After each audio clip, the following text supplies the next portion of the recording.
Archers, attack! Keep firing! Let none escape! Another down! Do not relent! 925 is here, and surprisingly has more things in it than I thought. I'm Slidewhistle. It's yo boy, Immunization. And it is I, Demon Hunter Gun Lady, residing on the planet of Sanctuary in the realm of Mouth of Slammed Tour. We're all gathered here today for Diablo Immortal release.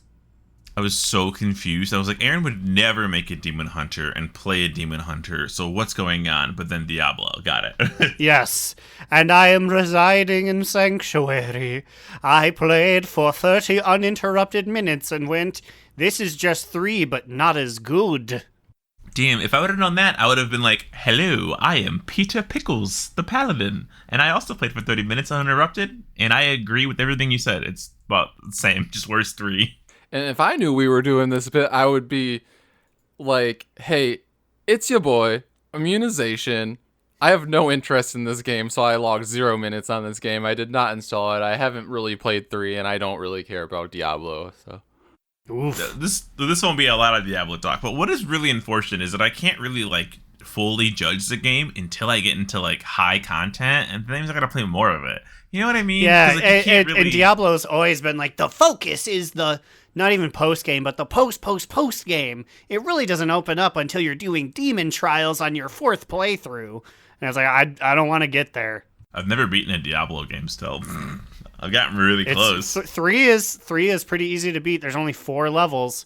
Papa Cheese and I did it in 1 afternoon. I think I'm like must be at the last level, so I haven't even done like the hard stuff. But obviously, it's how people like are in WoW like, right? People don't even know that you can like do massive things.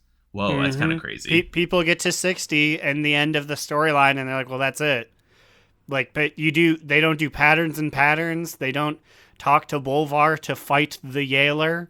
They're just like, okay, I guess I'm walking around this cool zone for a bit. Which is fair. There's no wrong way to play the game. Unless you're one of those pet battlers that doesn't agree that we should move your pet battle weekly to be all the time, so you can always pet battle, and we get a different one.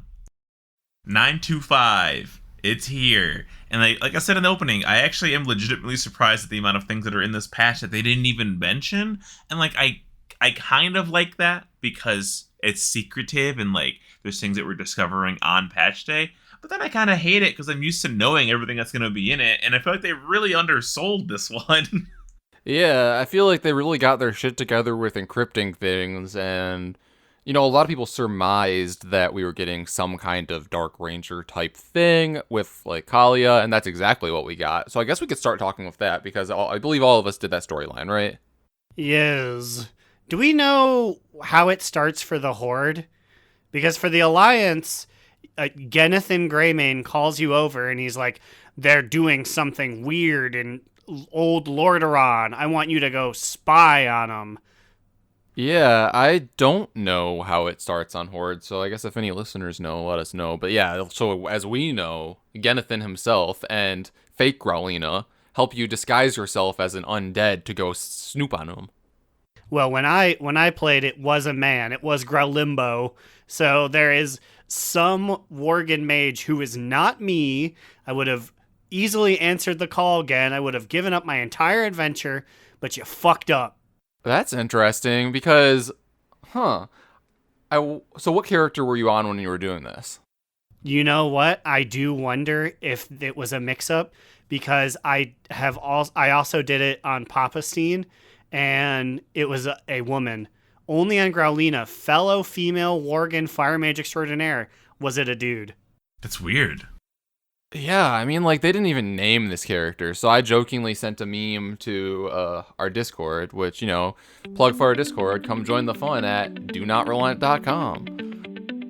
I posted a picture of this. I'm like, oh, is this like, that thing where, like, you're phased, but, like, it's, other people in the area doing quests, and it's like, for me, it's Growlina, but for other people, it's this Worgen gray mage, which I think is a really cool pun, but Oh yeah. Like it's proper named for someone out there, but when everyone else looks, it's like, oh wow, you're hanging out with Frostwolf Warrior and Arcane Mage. So it made you an undead when you played it? Yes, it made me an undead woman on both Papastine the Gnome and Growlina the Worgen Woman. I was a troll, and I think it's probably because of the druid thing, right? Is that why I would be a troll? Yeah, because they probably just don't have any animations for that kind of stuff for undead. That's weird. So I wonder if everyone's just default undead except for Or paladins. I wonder if you're a demon hunter, do you become a blood elf? Huh. I don't know, because I have to do a lot of experimenting just to test that out, just to see. This quest was great though. well, I guess I just want to start this with off of the PSA, which I also posted on every Discord that I'm seriously involved in discussion on. Basically, do this on a hunter. Don't make the same mistake as me. I did it on Immunization, my priest, first, because, she's my main that gets to do all of the lore stuff, all the storylines first.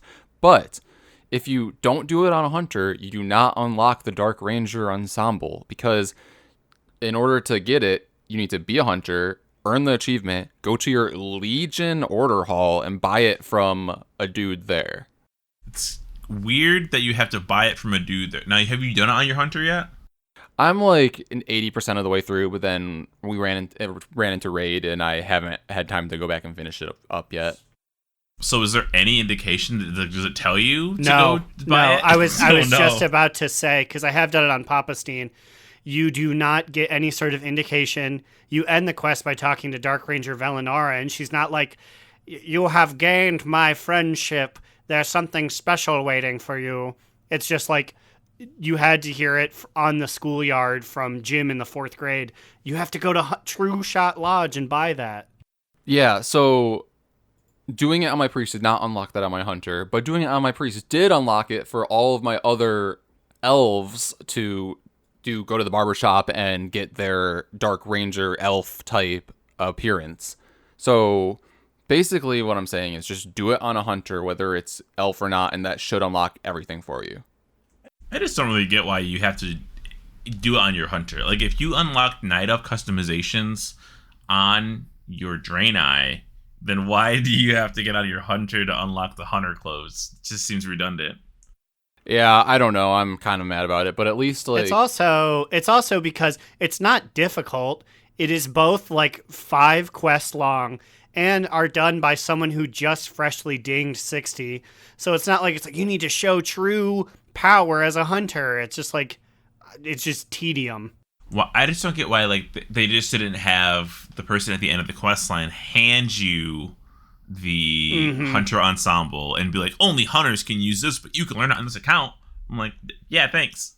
Yeah, because it wasn't my first thought to be like, oh, I need to go to my Legion order hall at the twilight hours of Shadowlands to go buy this thing. No, it's weird. They don't tell you this. I had a very similar experience with my Dark Iron thing for my appearances. You had to, they actually patched this.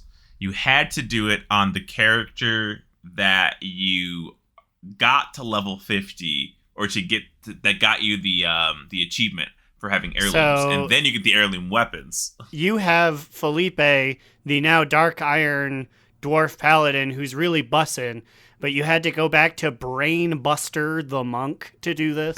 I did, and it's funny because I was like, oh, I can't use my paladin. Okay, then it's bludgeon. I'll grab bludgeon, and I was like, no, wait, she also used to be a dwarf. That's now a Dark Iron dwarf. So I was like, fuck, who is it? Who the fuck's left? I'm like, oh, right, that loser. But it's not Tapeworm, the one who was canonically Dark Iron, but was actually just a dwarf.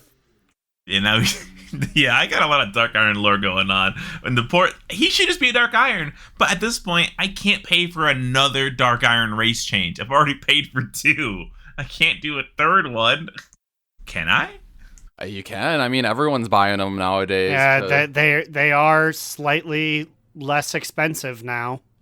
But they patched that, and now you can do it on any Dark Iron Dwarf as long as you have the achievement. So again, why don't they just retroactively do that with the Hunter thing? But So something that I do want to talk about while we're still somewhat touching upon the Kalia quest is you roll up, and as an allianceman, she looks at you and she goes, "Oh, hello, who are you rascal?" So like instantly she knows it was you. And Valinara also talks about how she knows that it was you. So who did we dress up for? Was it just Gen was like, we're going to trick these dummies? Like, I guess it tricked Grand Archivist Farinel, but like, fuck that guy. I could take him in a fight. Yeah, I assume it was for him, and I don't know, maybe Lillian Voss, but I feel like she probably knew too. Yeah, though, I guess it was just so you don't scare, like, all the horde that are around, which is funny because I was typing in /1 chat out there, /Brill chat, and I was like, hello, fellow horde members. You guys doing good horde stuff today?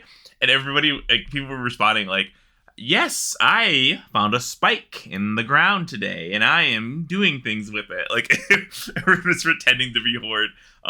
I don't know if it was just the timing. I was going around and I did not see a single orange name.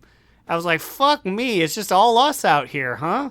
We could easily topple the Forsaken right now with like the 14 of us. Well, I think part of it is because it's Proudmoore, which is what, 85 to 90% alliance. I saw some red names on mine, so I was like, oh, they know. They're in a sea of us. Also, how the fuck does she know who I am? I couldn't even tell you who she is. We barely even spoke. Like, we have not had a lot of interactions. Listen, when you saw her walk out of that building in her diaper, you remembered exactly who she was. The minute I saw her, I was like, girl, why are you still matching your skin tone with your pants? Stop it.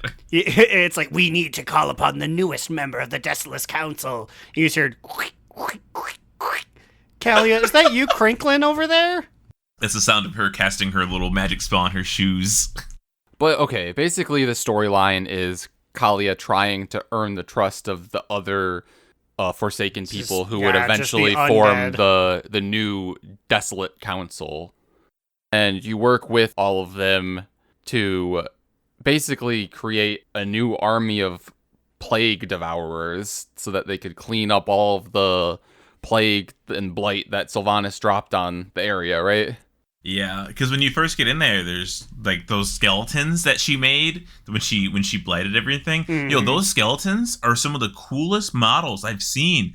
The big bone wizard guy with the big beard next to the Tauren skeleton, like make that like an undead option. Like, yeah, it'd be weird. The particular one, the Tauren, had a huge horde shield that I don't think has an actual model. So like, give that to them. So everything's blighted. Everything's blighted, and then Farinel sends in a big stink monster, but it explodes, and he's like, if only we knew someone who knows about stink. And then Kalia's like, shit, I know the crow-faced boy just for this. Yeah, so she's like, we'll go to our resident stink boys, the Meldrax. So then we like head back to the Shadowlands. But first, before we do that, they're like, you need a pure sample of the blight. So there's this like interesting quest where Kalia's like, oh, don't worry, I'll make a holy barrier that will protect us as we literally walk into the blight. And the minute you step into that blight, if you did this quest with your sound turned off, you have to go back on a different character and turn your sound up, because the music that began to play as you entered the blight was so heroically dramatic. Which it is kind of scary too, because like everything on your screen is green, and it felt a little dangerous because you couldn't fly. Because did you guys actually go out and do it? I wanted to, but I thought I was gonna die. Did you do it? It doesn't hurt you nearly as much as you'd think. Does she like yell at you to come back? Yeah, like I want to say I stood out there for like 2 seconds, and it did like 25, like a fourth of my health, and she was just like, "Champion, you must remain underneath my protection." So like it could kill you, but it is not the instant kill that befell so many hordes. The music was just so scary that I was like, I'm not leaving her. Like, I'm staying right inside of this same skin tone pant lady, and we ain't budging. Yeah, maybe if you're a fresh Ding 60, it would hurt a little more drastically. But also, I just want to say, like, yes, do all these quest lines with your sound on, because everything is voice acted too, and yeah, I just think that it was really well done. My favorite part, though, is like as you're leaving the blight, she's like, "My power, I can't hold this much longer." And like the bubble that was once like the size of like 4 people shrinks down to be like below her hips. And I'm like, all right, at this point, you're only protecting yourself. I'm barely getting any of this protection. Literally at the end, it's just covering her feet. And I'm like, okay, Callie, I get it. Those are your brand new Air Forces. You do not want them to get like blighted on. She got them Yeezys on. She's like, I gotta keep these things fresh. Yeah, no, I'm glad someone noticed that. Yeah, because she was protecting like her ankles, just her shoes. And I was like, Kalia, what are you doing? Also, is that implying that that's the source of your magic? It's just like, all of my magical spells come out of the soles of my feet. I will crinkle those for the camera as well. I guess if there was one last thing you'd want to touch the blight, I guess you would start from the bottom instead of like, imagine if she had like one over her head, like a bubble shield, but she's like walking on blight and it's like splashing on her little white jeans. Okay, so I'm realizing now I haven't finished this quest line because I did that. And then I went to go do something, and then it was raid time. And so I have not gone back and done this because I started to do the other quest line. So I'm like in the middle of 2 of them right now. Okay, so basically you go to Teldrassil, you go to the House of Plagues, and big lich lady, I feel bad, I forget her name. Sindane. Yeah, so Sindane, you talk with her, and then she's like, go talk to Marilith? Yeah, Marilith. He's the plague only divisor. survivor of the House of Blight. Can we please put some respect on Sindane's name and give her title of Margrave? Thank you very much. She's earned that through hard work and effort. Yes, okay, so Margrave is Sindane. Also, I wanted to go back and talk about her anyways, because her and Kelly have an interesting dialogue, which I believe is the first time that we've had any insight from somebody from beyond the Veil of the Shadowland about necromancy in, like, the living world, which is interesting in several ways. So, like, basically, Kelly is like, is it okay if I want to be a leader for these, like, undead who are raised by, like, death magic when I was raised by the light? And then Margrave Sindane was basically just like, girl, necromancy's necromancy. Yeah. You're a walking corpse no matter how pretty you are or what you got inside you. Don't worry, boo. Like, we won't judge. She was like, dead flesh is, reanimated flesh is reanimated flesh. And I'm like, damn, that's kind of deep. But also, like, I don't know. I feel like comparing Kalia to, like, a flesh abomination, that's kind of weird, right? Honestly, they're all doofuses in Margrave Sindane's eyes, because she's like, why do you even keep some of your flesh? You have all of it. You, points at Lillian Voss, have some of it. Why don't you become big skeletons like me? Skeletonization is the wave of the future. New main. I was gonna say that's my new alt's name, my undead alt, Skeletization. But anyways, okay, so a little bit of, like, ignorance on my part, I guess. So, like, the undead characters, like, they died but came back to life. So did they never go to Shadowlands? And then, like, no. Yeah. Listen. We can't. You're breaking the fourth wall here. No one knows the answer to that question. And Blizzard will change it if we try and answer it. So I was gonna say, so, like, if, like, Kalia actually died again, then would she go to the Shadowlands or no? Or are there, like, a whole different weird thing going on? Oh man, I have never thought about that question before. To my knowledge, it would be the equivalent of you exist. Actually, I don't know, because, like, what if you were a Kyrian? So you were a blue man, and then through necromantic magic, they take your soul and put it back in, like, a body. Forsaken typically get their own body, but it could just be a body. Like, yeah, like, is I really don't know, because when people were just vague souls, that was one thing. But what if you're a seedling pod in Ardenwell? Then it's just like, just kidding. Because when you start the Forsaken campaign, you're in your grave. Like, the priest man who summons you is like, we just dug you up. I've done some Googling on this subject, and the lore people of our Warcraft lore have been arguing about this. If you're raised from the undead of Nazaroth, would your soul get pulled out of the Shadowlands? Lore Master Mick J 27 1 year ago says, when you die, your soul goes to the Shadowlands. Then, someone using death magic can bring you back. Your soul serves as a natural anchor for your soul. That doesn't make any sense. And when it is reanimated, it pulls your soul back from the Shadowlands, back to your body, but it doesn't fit the same way as it did before because it is unnatural. This guy, I think he's kind of just guessing here, but he's basically explaining, like, is that said anywhere?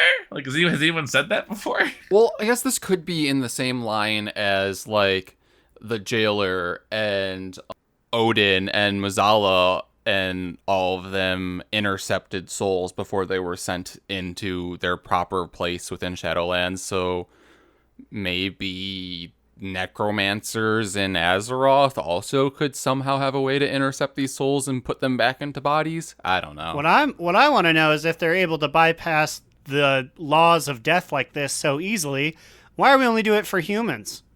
Huh? Is it... Can you put other souls in funny bodies? Why is it that these human necromancers who wield more power than the Yaler himself, they're just like, just humans and humans, that's all I'm willing to do? Well, I'm pretty sure the, like the troll one, like, it happened with the trolls, too, with, like, Mazala and Wansamdi, right? Yeah, but I mean, like, I don't know. Is it that necromancers can only do their own race? This is just pie in the sky wondering now. Or is it they're just only willing to? Like, necromancers... if my Tauren friend died and I was Grand Inquisitor Larafel, could I put him back as an undead Tauren? I think you can raise anything from the undead. I think what happens is that Blizzard just kind of got stuck because the undead were originally made as Lordaeron humans, and then adding anything else to the undead faction would be sacrilege to the undead that were currently playing it. And I think now maybe we're actually getting to the point to where we may be able to have any kind of undead Forsaken, if that makes sense. It's weird because it's the same thing, but like Tauren or because we have elves it now. Also, and it's also we're in gray territory because like the entirety of Death Knight exists. Like that essentially is what that is. So the Forsaken in 2022, I'm going to be a little controversial here, don't really have, like, they're not a people anymore. They're just like, oh, you guys are the Death Knights who didn't do anything, huh? Yeah. I mean, and basically now, like, they keep saying how they've reached that point to where, like, they can't produce anymore, obviously, or, like, they're not raising anymore, so they're a limited people. So maybe Callie would be like, let's raise some other people to party with us.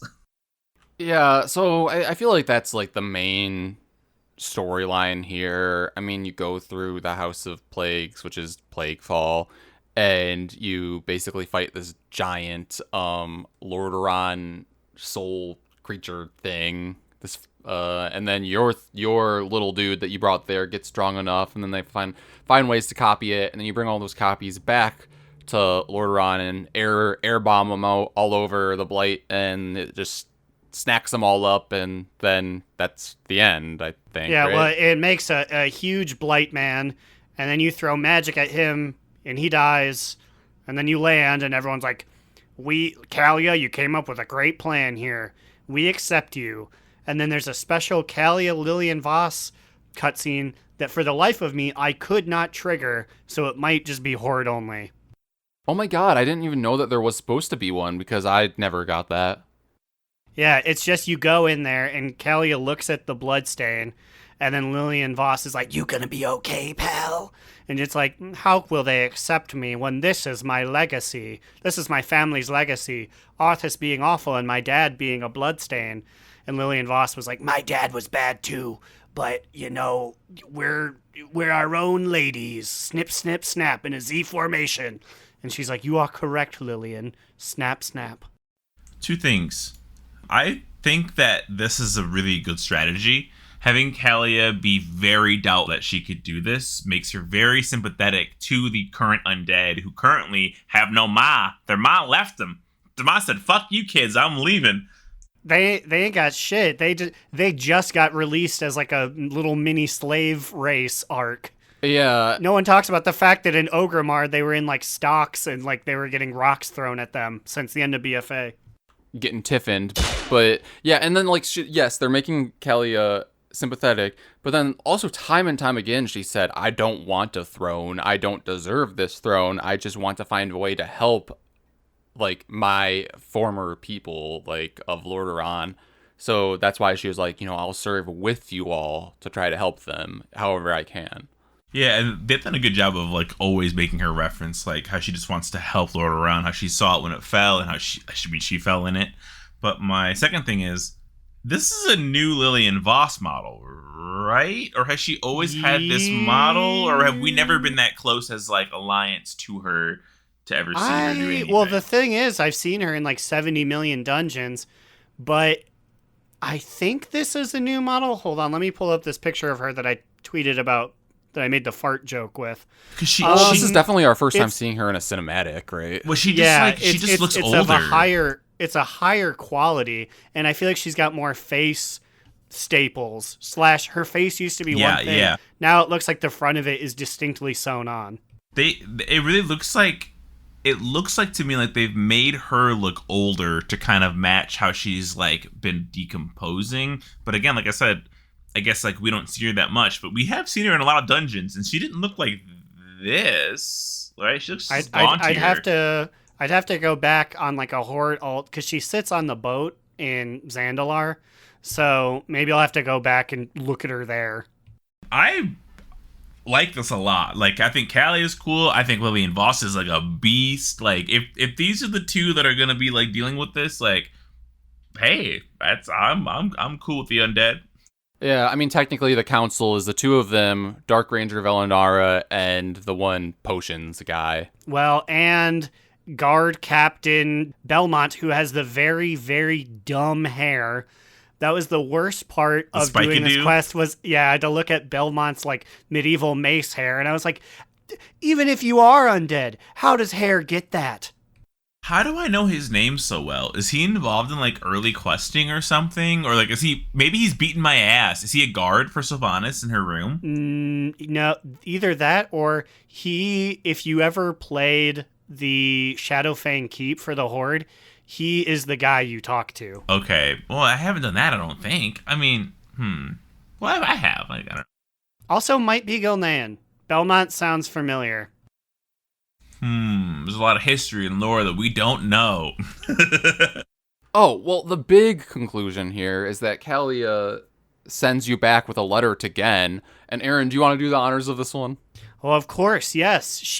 Which I did read the letter. You can right-click and open. Oh, yeah, me too. It. I actually wanted to ask you guys, did you guys read the letter, or did you wait for Gen to open it? Because she sends you the letter, and you have an option to open it and read it. What letter? I don't know what letter this even is. I haven't done it. I did both, and what it is she's like, Genethan Greymane, I saw that little trick you pulled. Pretty sneaky, sis. Anyways, I'm now part of the Desolate Council, and our first thing is to remove undead forces from the city of Gilneas, which I was like, yeah, that's awesome. And also, like I told you in our private chat, I was like, that's kind of fucked up. I thought it was just like wandering abominations and like Geis were there because they didn't know where to move. Are you telling me that living, breathing, forsaken humans have been like, haha, we're peeing in the river this whole time? Yeah, no, that caught me off guard too. I'm like, wait, so for how many years? It has to be like decade now that they were just like stationed there? They were just like holding it captive? Yeah, Gilneas has no like resources. It was purely out of spite because Sylvanas shot the wrong person.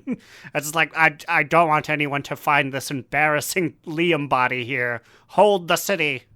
What if Liam gets raised and he joins the council? That would certainly do well to smooth things over with Genethan.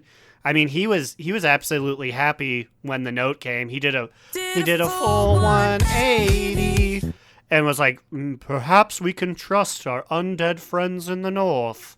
Yeah, because right when you started this quest line, he basically, like, he also was like, he seemed open to trusting Kalia because she wasn't like a normal Forsaken. She didn't look gross. She actually was wearing full pants, and they were pristine white.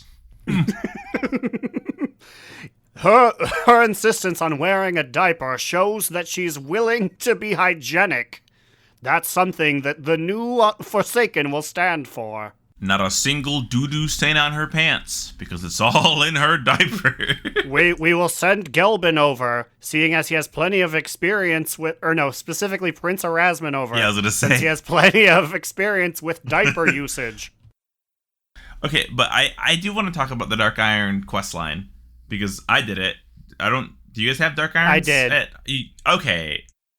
It's bad, right? It's bad, right? It's nothing. It's nothing. It's I don't really understand why they locked it behind this you have to be on this character, which obviously it's been fixed now.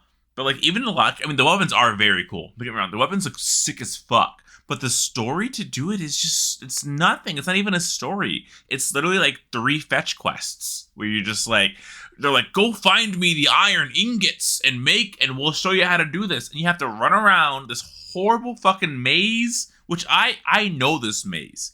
I have done the skip back when, back in the day, there was that skip where you could power level through like 40 through like 80, right? Mm-hmm. Just do Grim Guzzler over and over and over. Yeah, I think all of us did that. We probably like drunkenly just leveled like a full character from 40 to 80 in one sitting, like around that table in University Village, like doing this skip. You just like jump off the thing, pull the fire, and you just keep going and going. So I'm running up and down getting these stupid ingots. And I'm like, is this really like all I'm going to be doing? And basically, I put the ingots in the guy's anvil. He makes a weapon. You did have to feed the dog. Yeah, I had to go open the crate and play fetch with the dog. I tried throwing it in the lava and it wouldn't let me do it. And I'm like, what's the point? What's the point? What, it would say it was like 8 minutes total, if even, of the quest. And 7 of it is running to find the ingots. But you get the weapons, you get a mount, the Axe Head Core Hound, which I'm like, super epic. You can't fly, so see you in 2023. Yes, see you in Dragonlands, Magma World. The weapons are really fucking cool, though. There's like... I have to play a martial character. When I unlocked it, I'm sure for other people there was like a row of pink names that you got. For good old young Mouthbottom, all she got was staff, and it was like, now leave. Yeah, well, I did it on my paladin, and it only showed me 2 things. It didn't even show me like my other spec thing. So like the shield and the one-hander didn't even appear in my obtained list.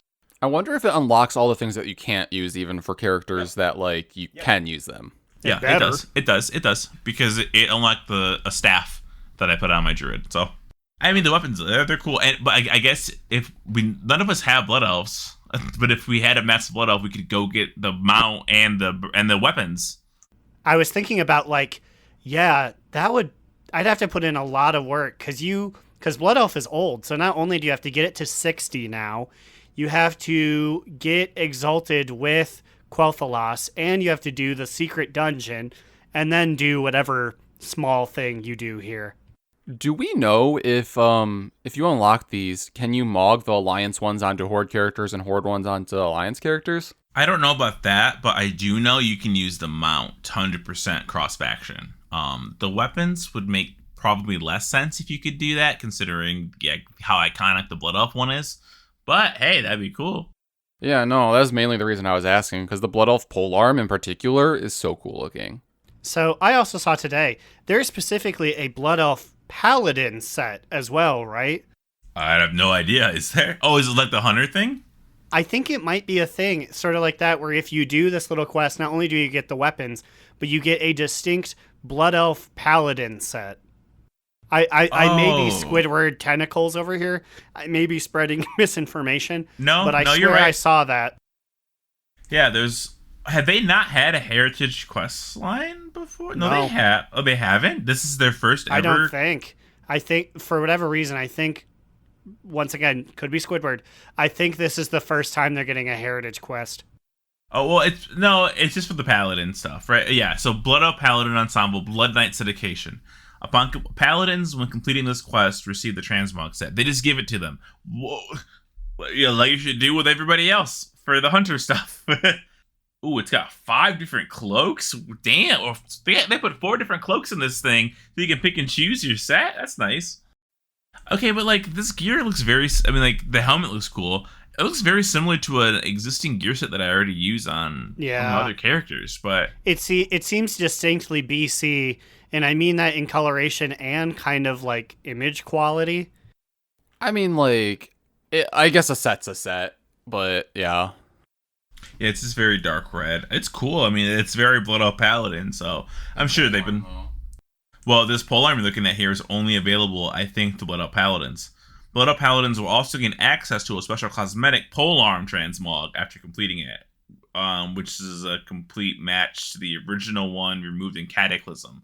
Oh, so this thing used to be in the game, but they pulled it. I don't know if you could use this as any other class, maybe. Who knows? Well, the before we end all this heritage weapon business, I just got a bone to pick, and I might be the only guy to do it. To start the Dark Iron one, you have to be level 50. But if you were lazy and just got to 110 to do your heritage armor, it would put you at 45. So I had to do an hour and a half worth of real content on Young Mouthbottom, and it felt strange.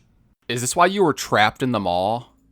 Yes, that's why I was trapped in the maw, because also I wanted the notification to go away. I was like, I don't want to do the beginning of Shadowlands. And then as anyone who's been leveling knows, if you get rid of Darian Mograine, take 4 steps, he's coming back. And he's doing his full speech again. So I'm like, well, I guess I gotta go into the maw. But I did it. And so she is now level 50 and shall be abandoned until the next time they need her to do something. At this point, just get her to 60 so that way next time you're ready. So, Immune, you were telling me that you had just completed the Ardenweld Seed story?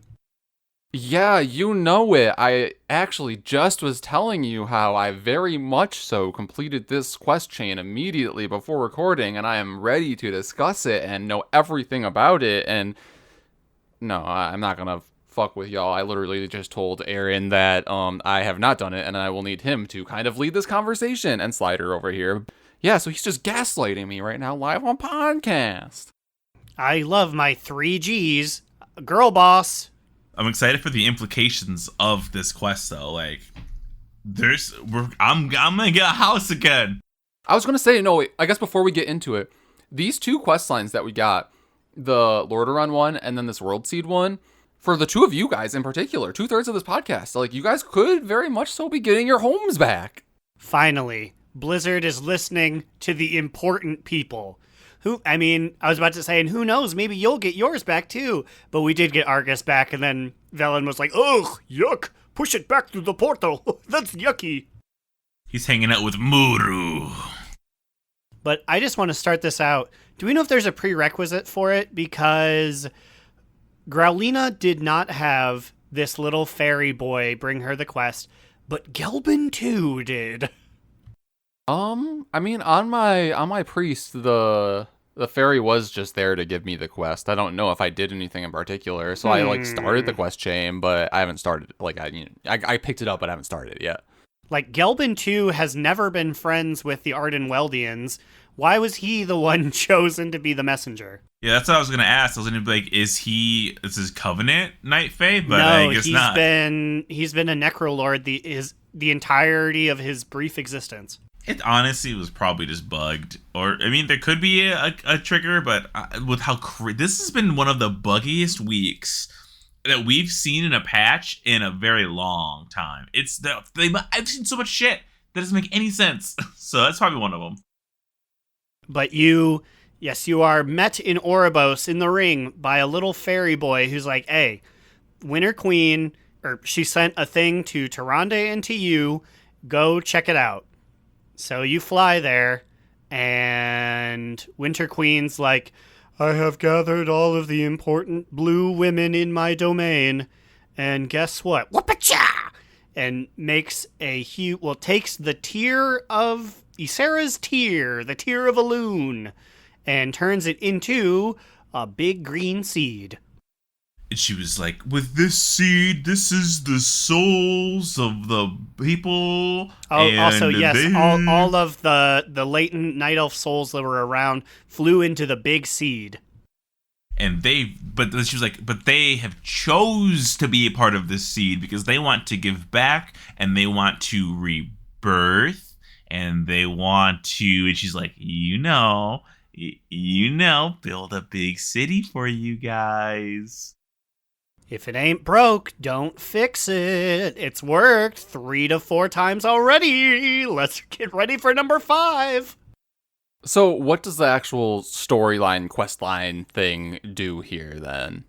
Nothing. So, like, that's the end of the storyline? It's really that Yeah, quick? yeah, It's like, well- like a lot quicker than the other one? It's that. Tyrande hugs the seed. Chandra's Feathermoon is just like, rad, seed. And then they do talk to Ysera, and she's like, they're like, Ysera, come back with us. And then she's like, nah, because, like, the Winter Queen put her juice in me. It's like, well, what if we give you our energy instead? And she said, no, that'd be too much energy. But go home. I'll be back eventually. And everyone's like, wah!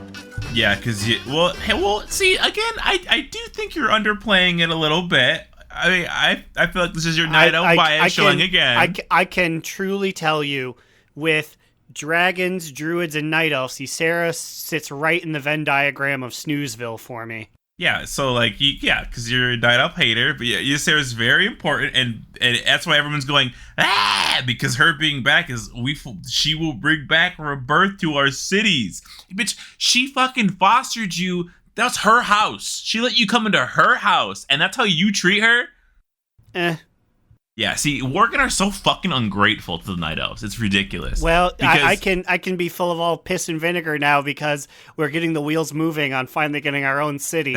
Dude, you know good and well, this seed is for me and for you. You ain't getting your fucking city. Once we're back on the cobblestones of Gilneas, I can finally spread my butt cheeks and do a big fart on Teldrassil. Well, you know what, Aaron? Maybe if you would have rescued a few more than 14 night elves... Not even then- 13. Maybe if you would have rescued a little more than 13 night elves, there wouldn't have been enough souls for the Winter Queen to mash into the seed, and then there wouldn't be Teldrassil. So really, you played yourself here. Friggin' Winter Queen's like, if only we had a lot of spiritual energy. Oh my goodness.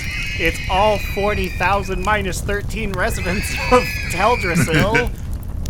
Okay, so Aaron probably skipped over the quest text for this one, but Tyrande was basically like trying to talk to Ysera, and she's like, the Winter Queen called her gift a seed. Is it truly so? And Ysera's like, yep, this seed touched from the dream, blah, blah, blah, blah. But then Ysera says, I know of a place it can be protected, but it has been so long. Bring the seed to my daughter, Paige, Maritha. She'll know where it should be taken, which obviously we're taking this fucking seed to the Dragon Isles, right? Because we already know that we're dealing with her daughter in the whole thing. Mm-hmm. And then Shandice is like, are you not coming back with us? And she's like, when the queen used her own essence to revive me from Wild Seed, that's me, it bound my soul to this realm. I cannot leave it, not without great sacrifice. Tyrande says, then tell us the price, and it shall be paid. And Ysera is like, no, the Kaldorei need you beside them once more. If a loon wills it, I will soar through Azeroth's skies again, one day. Now, Tyrande asks for the price and says it'll be paid. And Ysera says, no, the Kaldorei needs you two beside them. Does the sacrifice require the leaders of the Night Elves to be like, kill me, and bring Ysera back?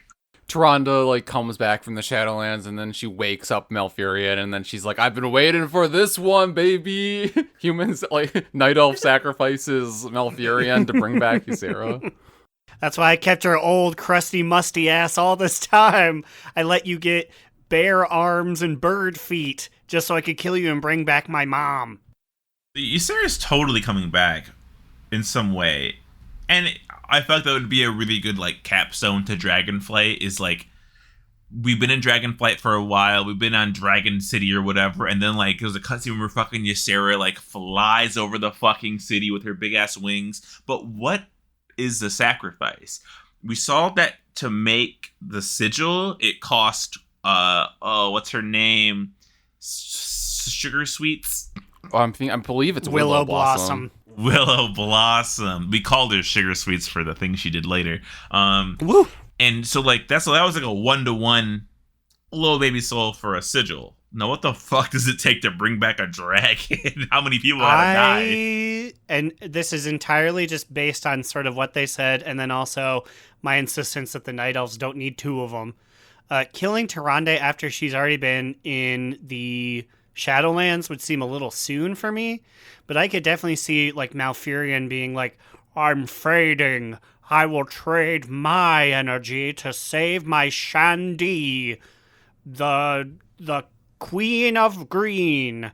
So he like sacrifices all his druidic energy to replace the hole that's in her heart. You know what's sad? It's probably going to end up being her daughter that does it. And that's kind of fucked up. So, like, her Marithra barely got any heat, and all she is going to be just the recharge. I thought you meant Tyranda's daughter, or, like, adoptive daughter. So, like, are we losing Chandris, then? I like Chandris. I hope we don't. Like, okay, like, I like Tyrande, but Tyrande like kind of pissed me off because in this one she's like, I'm crazy with power. And like, I get it. We're all crazy with power. But Chandra's like, no, come back. We're in the mall. You can't be running free. And I'm like, at least someone has some sense here. Thank you. Chandris needs to take off that yee hat. That's all I'm saying. If you were in Tyranda's situation, you would also chase the fuck out of Sylvanas to try to slit her throat. Oh, that's definitely true. And I have. And I'll do it again. So something's going to happen. I don't know who's getting sacrificed or what. Someone's dying at Dragonflight, and it's going to bring back Ysera. No, I was to say, I'm already 1 for 1 on predictions in saying that the new Night Elf capital is going to be in Dragonflight. In the Dragonflight continent. Dragon Isle is what I mean to say. Sorry. But, I mean, it's not my theory. It was a YouTube band's theory. But I'm adopting it as my theory. So maybe I'm 2 for 2, and Marithra is the recharge battery, like Aaron said, and just bring her mom back from the dead. I feel like that is such an easy way out, because I feel like the amount of time that we, the players, have like had to be attached to Marithra or whatever her name is like so minimal. We've literally only quested with her for probably like 5 minutes, and like I don't know. Maybe you have, but Garage should have been questing with her a lot more in the Legion quest. She's very, hello, it's me, Marithra. Literally only in that one chapter of the Legion campaign, though. And then we don't see her again until probably Dragonflight. So, like, I get it, but, like, I feel like most non-Druid people have seen her very minimally. I feel like that's I don't know, if Ysera says a price needs to be paid, I feel like to the greater populace Marithra is not that big of a price to pay. Well, but at the end of Dragonflight, she'll be a well-established leader of the Emerald Dragonflight. Yes, so people are going to know her by then. She'll do so much in Dragonflight, and then they'll put her in the fridge. They'll kill her to bring back the one that people do like. Watch her, like, save Gen in some dramatic way. Like, watch her, like, earn Aaron's respect and, like, the Craig. I love Gen Greymane and Growlina. And then, like, Meredith dies. Meredith. That's not even her name. Marithra has my respect. She sat down there in the heart of the Heart Forge with Muradin's farts, Magni's farts all this time, and didn't say anything. She played her part, and then she was like, and I'm going home now. Can you... Not only do you come after the Night Elves, but you disrespect my other people, the Dwarves. They're I didn't different people. Him. You call them Moradin.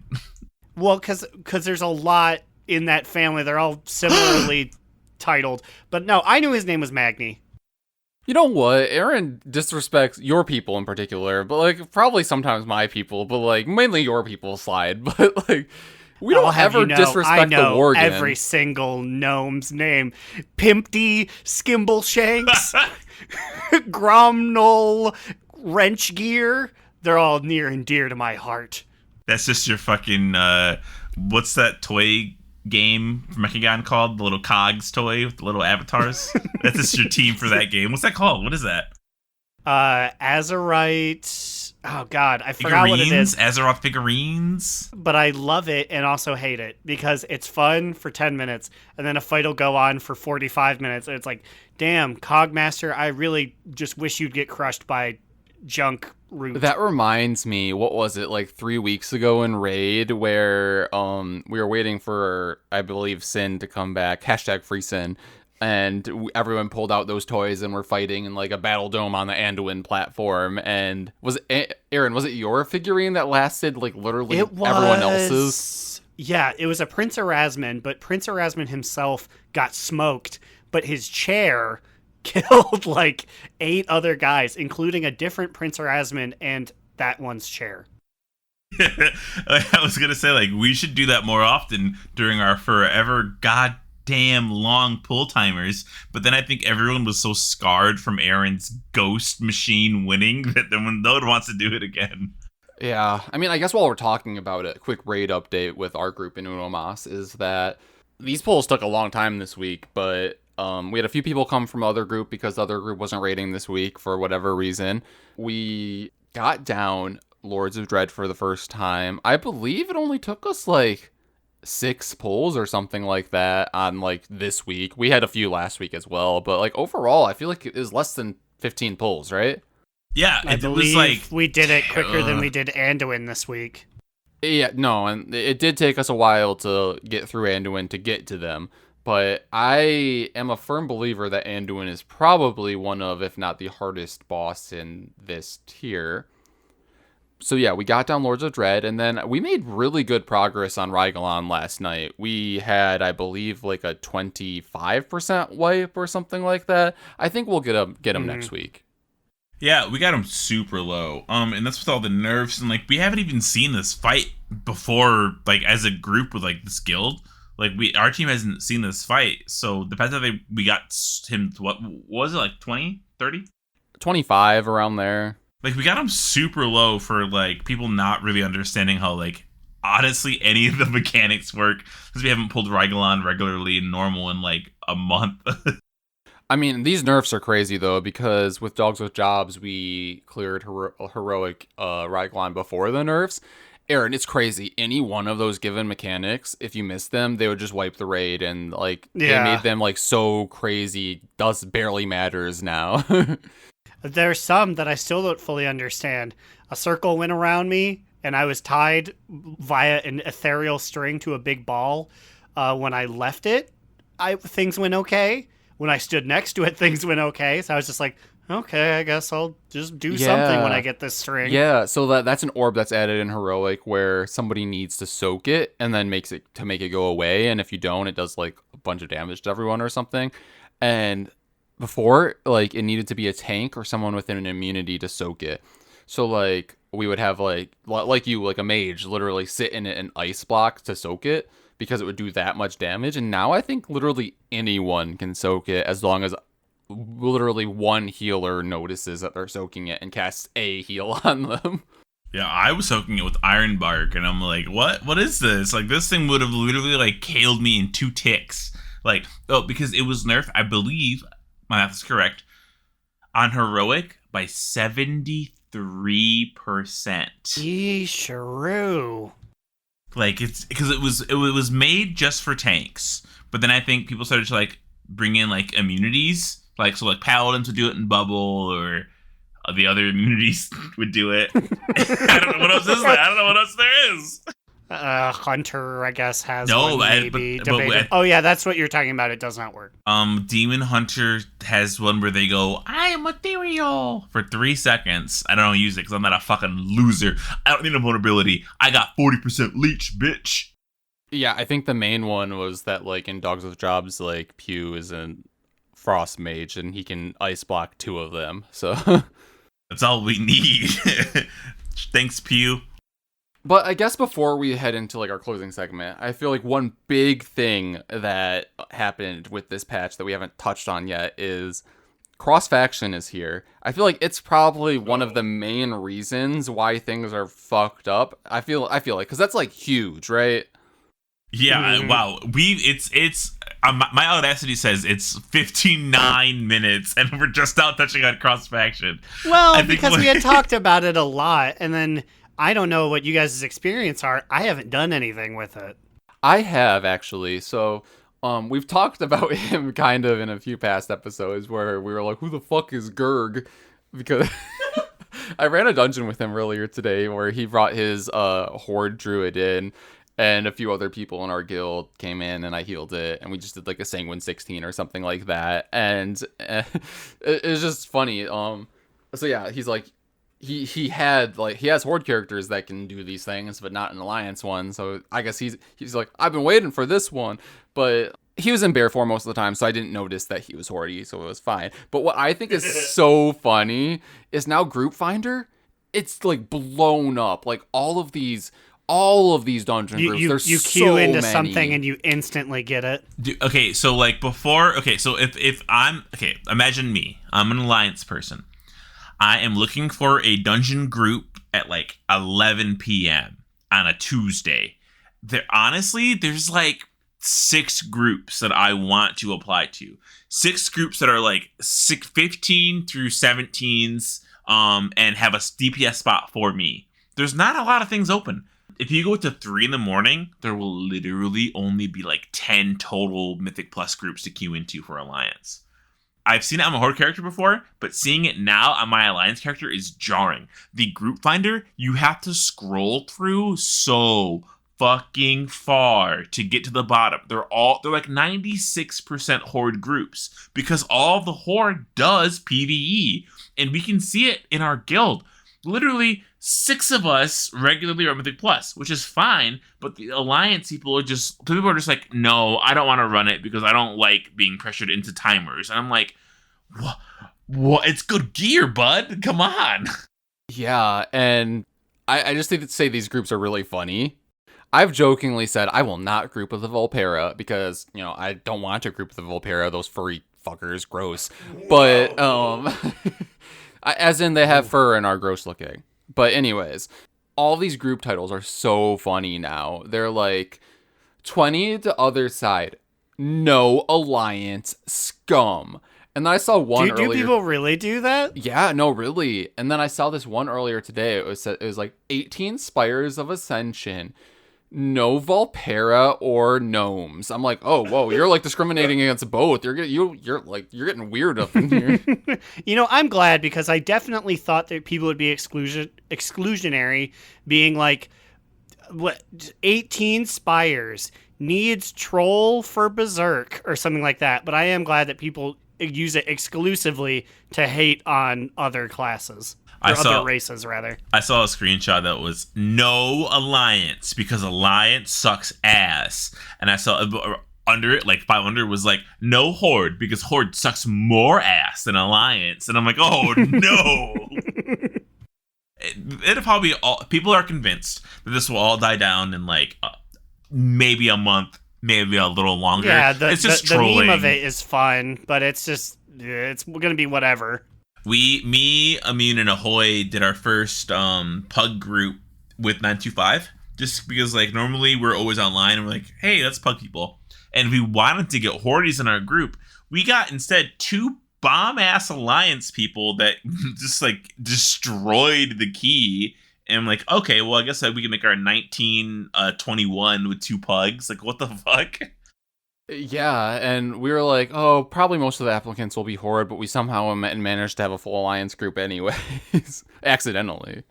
Maybe Ahoy secretly pressed a button that was Alliance only, and he didn't tell us. That could be it. But what's funny is I don't think in our raid team anyone's officially made the switch yet to any Horde tune to... No, a lot of people have expressed interest in it, but I don't know if they just don't want to do a race change. I guess you'd have to do a faction change as well, right? If you wanted to take your character and just make it something else, it'd be pretty expensive. And then these same people also aren't going to put in the elbow grease to get a Horde character up to that level. Yeah, because like we've only had Gertie and Mathurin, paging Mathurin. He joined the guild and he raided with us for a little bit. but he posted in the keys chat on his horde rogue. I actually don't see class colors, so I'm assuming he's a rogue. I'm assuming you're a lifetime rogue if you're listening. How very woke of you. This of all months. But like that's literally it. I saw that Gronk pulled his demon hunter Gronkadari out of the guild, so I can only imagine he race changed it to a blood elf to play with his other friends.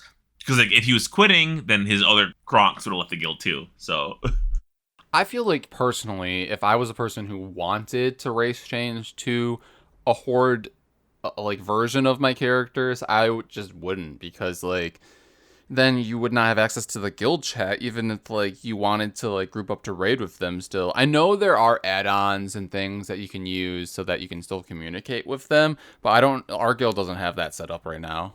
Well, I guess like think of the people that have done it so far. Gronk never really uses guild chat except to correct somebody if he doesn't like that person and they're wrong, which is not an incorrect way to use guild chat, I will say. But like that's he only ever really posted for that, right? He never really interacted with like the guild as a whole, which is like that's fair to say. Like there's a lot of people that don't interact with the guild as a whole, and that's fine. But like like I feel like for some people it's easier to just like drop everything, switch your things, and use your BNet like friend list to access people, which personally I think also is a little bit weird way to play World of Warcraft, because like I think people that like have a problem with the game just aren't in a good guild, you know? Mm-hmm. I mean, I think that's my thing, that like not only do I personally have a connection where I'm like I'm an alliance player, but also I do have a connection to our guild, for better or worse. Like I am part of Udo Mas, you know what I mean? Like, I don't know what it would take for us to leave this guild. Like, it would have to be some really big drama because, like, I mean, we kind of also formulated the whole move from Phoenix Fusion to this. That was us. Like We are the Senate. like yeah, we're kind of stuck with them. Like, I put Brainbuster in Dogs with Jobs. Honestly, kind of felt a little dirty pressing G quit on Brainbuster, a character I don't even fucking use. Also, I want to make it known that Slidewhistle did accidentally type G quit into Uno Mas guild chat on God. Brainbuster. I did. You fucking loser. Dude, it was like 2:30 in the morning and I was trash and I was like space/G quit and I was like and then I typed in JK and then I actually G quit right after. So like the only like two people online who I don't even know who they even were were probably like, man, what the fuck is going on with this guild, huh? I just want to say, because I feel like I'd get heat if I didn't bring it up. This entire time I've been thinking about paying monies to go from Night Elf to Blood Elf, and I'm wretched in pain. Who would you do it on? Who do you have that's Night Elf? No, I'm just thinking about Gronk, switching Gronkadin from a Night Elf to a Blood Elf. I was like, even $1 is too much for that change, with the fact that it's like 15. Whoa. And it's not even the same type of goof as if like I on Metaloid did it from Alliance Panda to Horde Panda, because that shit would be fucking funny, right? Yo, I'm not saying you should waste money on it, but maybe you should waste money on it for a goof. It'd be pretty funny. You should go leave the Tushy clan and join the Huijin. Huijin? Why'd you say it like that?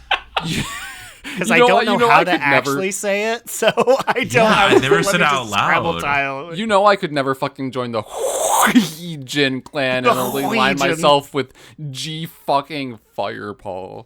Nah.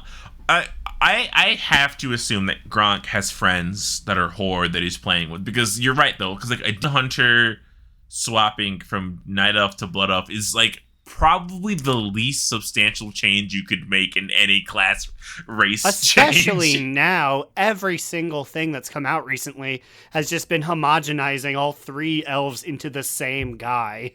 Yeah, you're honestly not wrong. Like, they get all the same things now.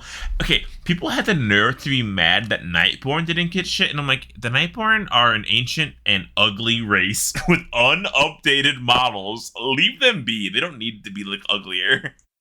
Listen, maybe if they would have fucking made the correct choice and joined the Alliance.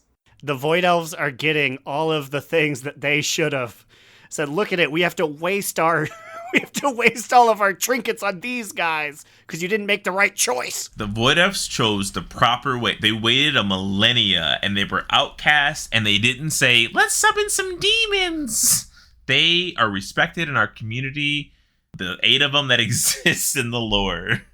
I mean, I guess it also makes sense kind of lore-wise that, well, I guess it doesn't, because, like, Night Elf wouldn't be able to do this, right? But if you think about it, Void Elves, which were High Elves, Yeah. and Blood Elves, which are High Elves, can do it. But, like... I was going to say, okay, we're going a bit long, but isn't it really weird to you guys that a race that has been traditionally Horde all of a sudden was like, we're gonna defect to the Alliance? Whereas imagine if like we had some gnomes that were like, we're gonna be some dark gnomes for the Horde. We would never forgive those people.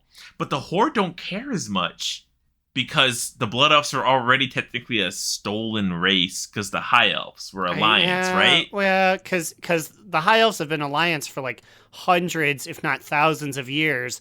The Blood Elf Initiative is what, like 10, 15 in-game years old?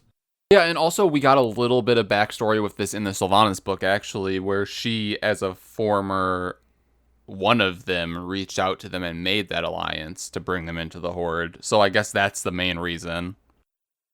And now it's time for our top toot, bottom boot, medium moot. I'm gonna go first. I got a big, fat, medium moot. Medium. Moot. My moot is honestly, it's gonna be 925. That's fair. I feel like I've really, content-wise, is really closing a lot of the loose ends that we have. It's giving us some finality in some things that we don't normally get in an expansion. Normally you have like 85 things left hanging. Things are still left hanging, but they're left hanging less so, and they're more breadcrumby into the next part. You know what I mean? I think that the secrets they've added has been really cool. I really like the Dark Iron stuff, half of it. You know what I mean? Like it's like a 50-50 kind of thing here. Oh my god, guys. Where is that from? We didn't fucking talk about Venari at all. We can cover Venari next week because she needs her own talk. And we need to talk about the Sylvanas cutscene. Yeah, no, we have a lot more to go. Also, Pretty Cool is from Jingle All the Way. There you go. Put that cookie down. Howard? Anyway, but like as said previously, this has been one of the buggiest weeks that we've had. Obviously, raiding on a Tuesday of a patch day is never going to be a rosy experience. But I kind of feel like in every past patch we've done with this raid, except for the first one, I think the first one we did with them in Legion was rough. They've all been smooth.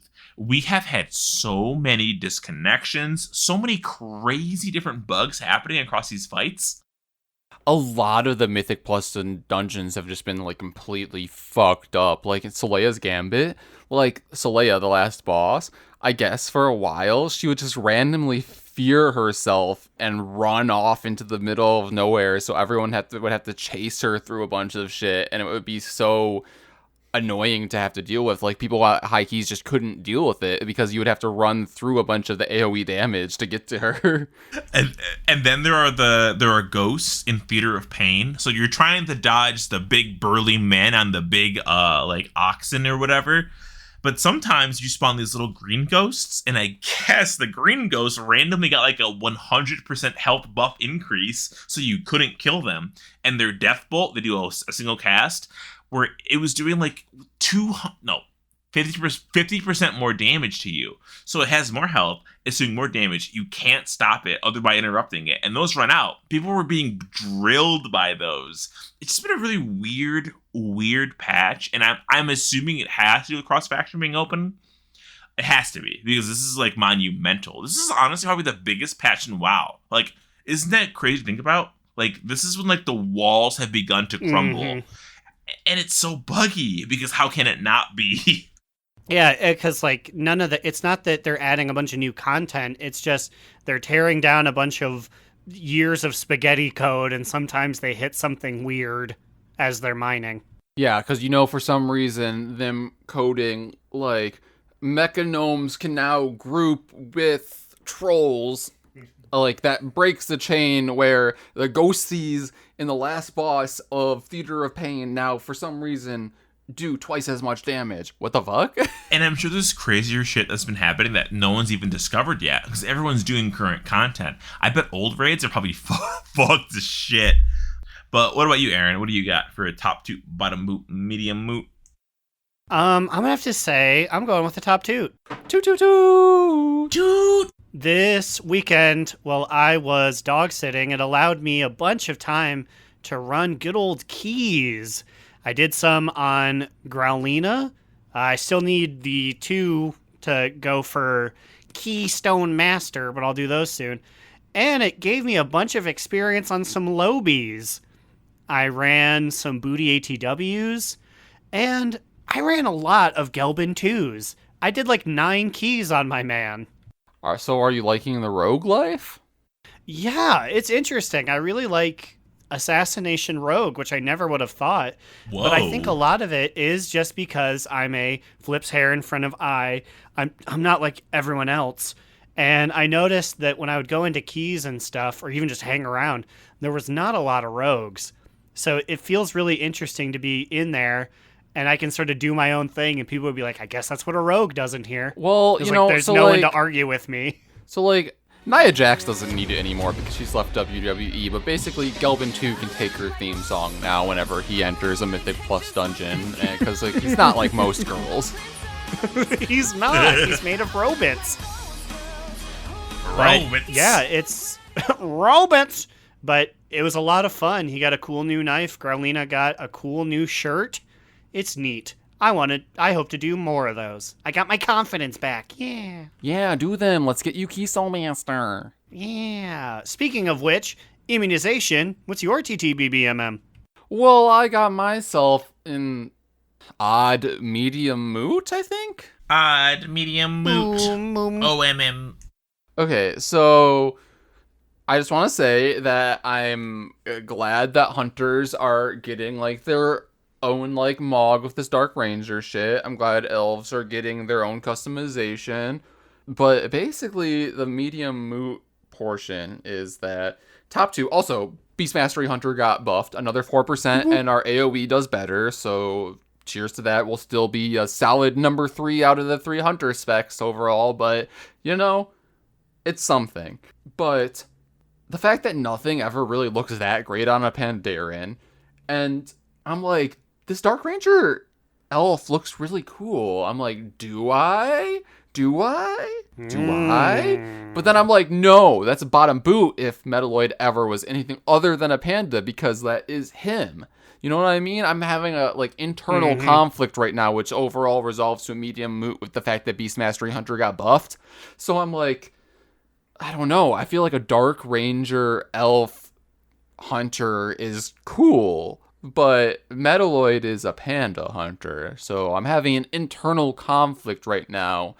And knowing like Alex or Immunization, I'll probably deal with it by not doing anything until I don't feel anything about this anymore. And then I'll be a Pandaren hunter and I'll be okay with that. But just let it be known. I'm going to flash forward to 6 months from now when you make the change, you jump off a cliff, and then you die, and you're sitting there with your broken legs, and you're like, why wasn't I bouncy? As it slowly tilts up like it's the end of Requiem for a Dream. And I'll be like, oh my god, my food buff is only 20, not 40. Breaking news as of 50 seconds ago, posted by Squishy, my arch nemesis. Season 3 alt catch-up, Mythic Plus, and PvP boxes added.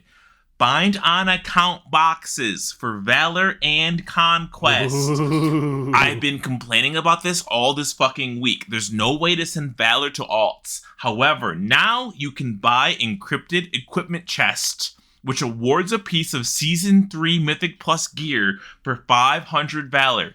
This means I could buy a 262... Well, the problem with that, it would be like what's the lowest? Oh God, I don't know the number.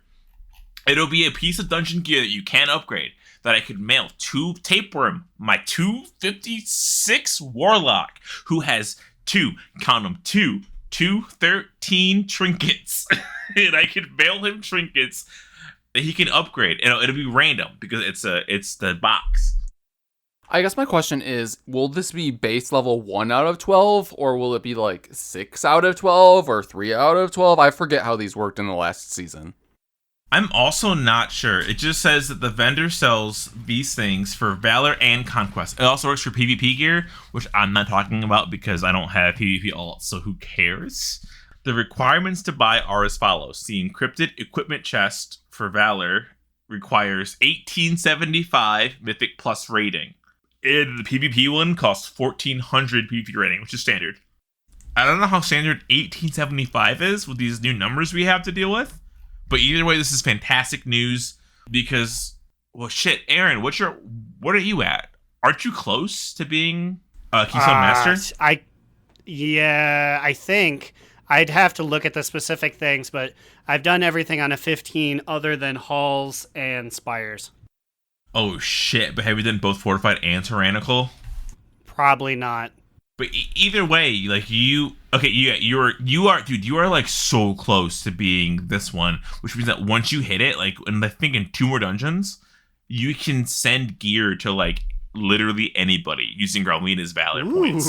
So like, you can fucking set up Gelbin 2 with some fucking trinkets or like anything. my new lover.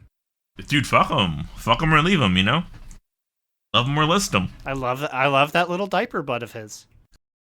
Okay, we really went off the rails this one, but let's go back and thank our Patreon subscribers. We're talking about Tajurla, Chaotic Bifactional.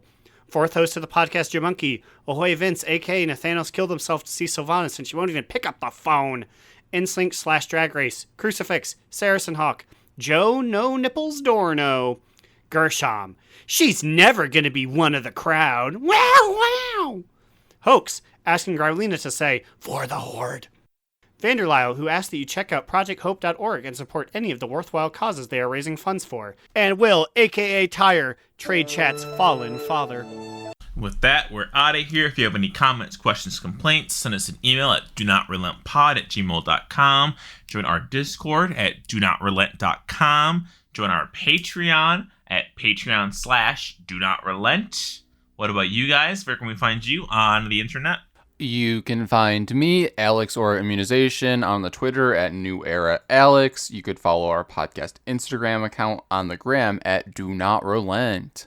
You can find me, Aaron the Human, at TheBigAcheesy on Twitter.com. Read the show's literary musings at DoNotRelent.LiveJournal.com.